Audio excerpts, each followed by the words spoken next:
অন্নপূর্ণা যোজনায় আমি personal experience একটা করলাম। কি করলাম জানেন? সেটাই আমি আপনাদেরকে জানাচ্ছি। যে আপনার আমি একজনকে পাঠিয়েছিলাম বিডি অফিস। আপনাদেরকে তো আমি বললাম যে আপনি বিডি অফিসে গিয়ে স্ট্যাটাস চেক করতে পারেন। যখন পাঠিয়েছিলাম তখন ওনার অ্যাপ্লিকেশনটা উনি অফলাইনে ফিল আপ করেছিল। উনি 3 জুনে টাকা পেয়েছিল, জুলাই মাসে আর টাকা পাননি।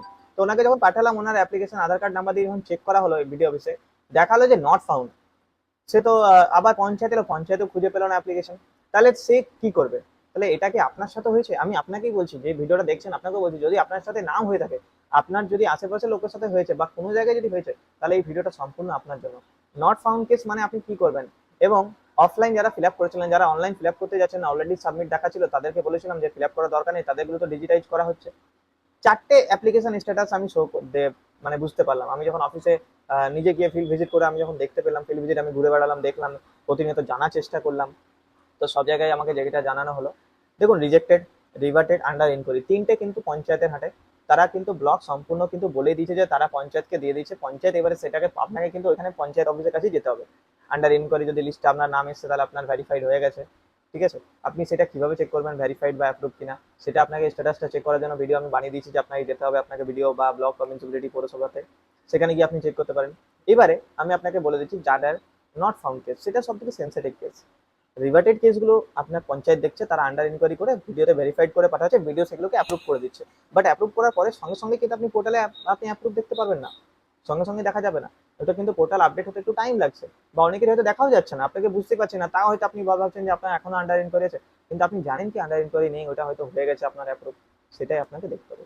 তো দেখুন, আমি আরেকটা জিনিস বলে দিচ্ছি, যে যাদের নট ফাউন্ড, সেই কেসটা আমি কি করলাম, আমি তাদেরটা অনলাইনে করার চেষ্টা করলাম। বললাম যদি দেখি অনলাইনে যদি করে দেখি, তাহলে জানবো যে অলরেডি সাবমিট দেখালে জানবো যে ডিজিটাইজ করা হয়ে গেছে। যখন অনলাইনে সাবমিট করলাম, দেখলাম সাবমিট নিয়ে নিল।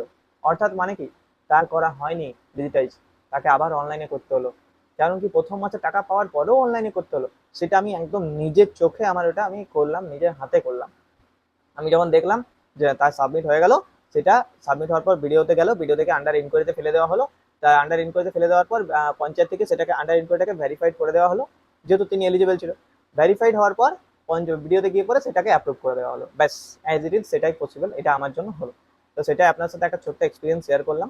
যদি আপনার ভিডিওটা ভালো লেগে থাকে এবং যদি আপনার ইনফরমেটিভ মনে হয় থাকে, এবং আপনার কমেন্টে জানান যে আপনার স্ট্যাটাস কি এখনো শো করছে, এবং আপনি যদি এরকম আরো অনেক কিছু প্রবলেমের সম্মুখীন হচ্ছেন, তাহলে আমরা এটাকে নিয়ে রিসার্চ করে ভিডিও অবশ্যই বানাবো, যাতে মানুষের হেল্প হয়। সচেতন থাকুন, সতর্ক থাকুন সবসময়। আর রাধারানী অনলাইন সেন্টার চ্যানেলটাকে আপনাদের কেমন লাগছে? আপনারা যে এতটা ভালোবাসা দিচ্ছেন কম সময়ের মধ্যে, আমার খুবই ভালো লাগছে, একটা মোটিভেশন জাগছে যে হ্যাঁ সত্যি। তো এইটা যাতে বরকরার থাকে, তার জন্য আপনাদেরকে রিকোয়েস্ট করবো। এবং থ্যাংক ইউ সো মাচ এত ভালোবাসা দেওয়ার জন্য। চ্যানেলটাকে যদি ভালো লেগে থাকে অবশ্যই ফলো করবেন।